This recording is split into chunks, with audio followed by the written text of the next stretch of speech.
Haywood Patterson's trial is a powerful example of systemic injustice in American legal history. Haywood Patterson was one of the Scottsboro Boys, a case that highlights profound systemic injustice. This trial shaped legal history, and its legacy continues today. The racial climate of the time was defined by Jim Crow segregation, the Great Migration, and the Lost Cause mythology. These factors upheld a rigid racial hierarchy. In August 1931, an incident at the Scottsboro, Alabama train depot led to the arrest of 12 black youths.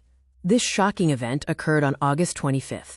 The prosecution's view relied on witnesses claiming assault, physical evidence like bruises and alcohol smell, and confessions allegedly obtained under duress.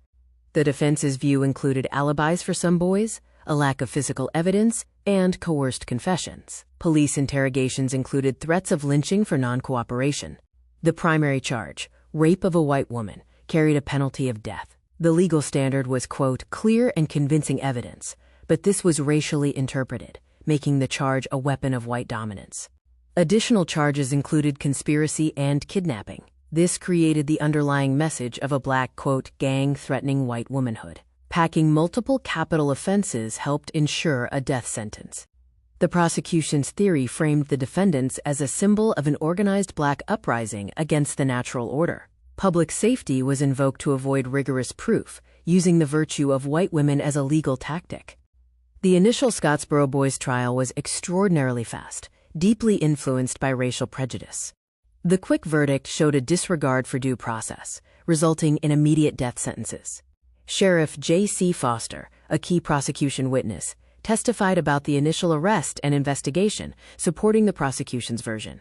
The defense aimed to challenge his credibility and bias. Ruby Miller was the primary prosecuting witness, whose testimony was central to the case. She alleged assault by the defendants, but the defense aggressively cross-examined her for inconsistencies.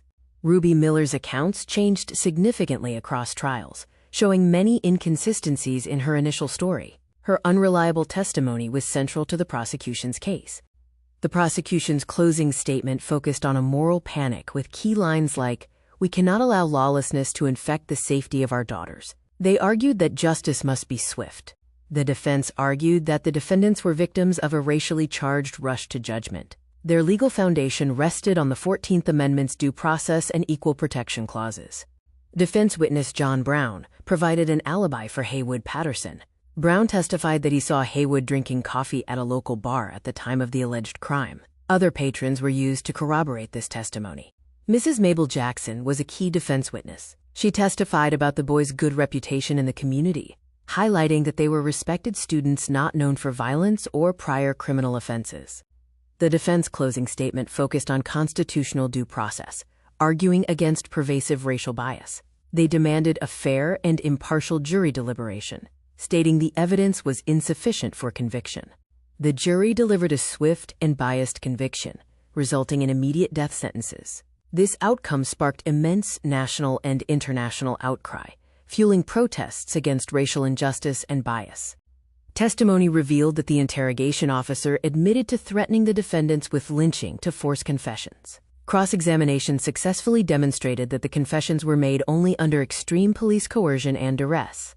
The defense's closing statement demanded a fair and impartial jury deliberation, emphasizing that the Constitution must not bend to mob rule. They argued against racial bias and focused on due process requirements. The Scottsboro case was a crucible for the civil rights movement, catalyzing the NAACP's legal strategy. It led to landmark decisions like Brown v. Board and helped shape modern due process obligations. The Supreme Court intervened, resulting in the landmark ruling of Powell v. Alabama. This ruling established the right to adequate legal counsel in capital cases, securing a crucial legal victory for due process. The Supreme Court ruled on Norris v. Alabama, requiring the inclusion of African Americans on juries. This landmark decision established another crucial legal victory for due process. Haywood Patterson faced many subsequent trials and appeals. Legal battles continued for years following the initial conviction, and Patterson's case became a symbol of systemic injustice and bias. Haywood Patterson was consistently denied freedom despite aggressive pursuit of appeals and retrials. He remained a powerful symbol of systemic injustice and bias throughout his ongoing legal battle. Patterson eventually escaped a Tennessee prison farm and fled to Detroit, Michigan. He lived there until his subsequent rearrest and continued to face legal battles for his freedom until his death in 1952.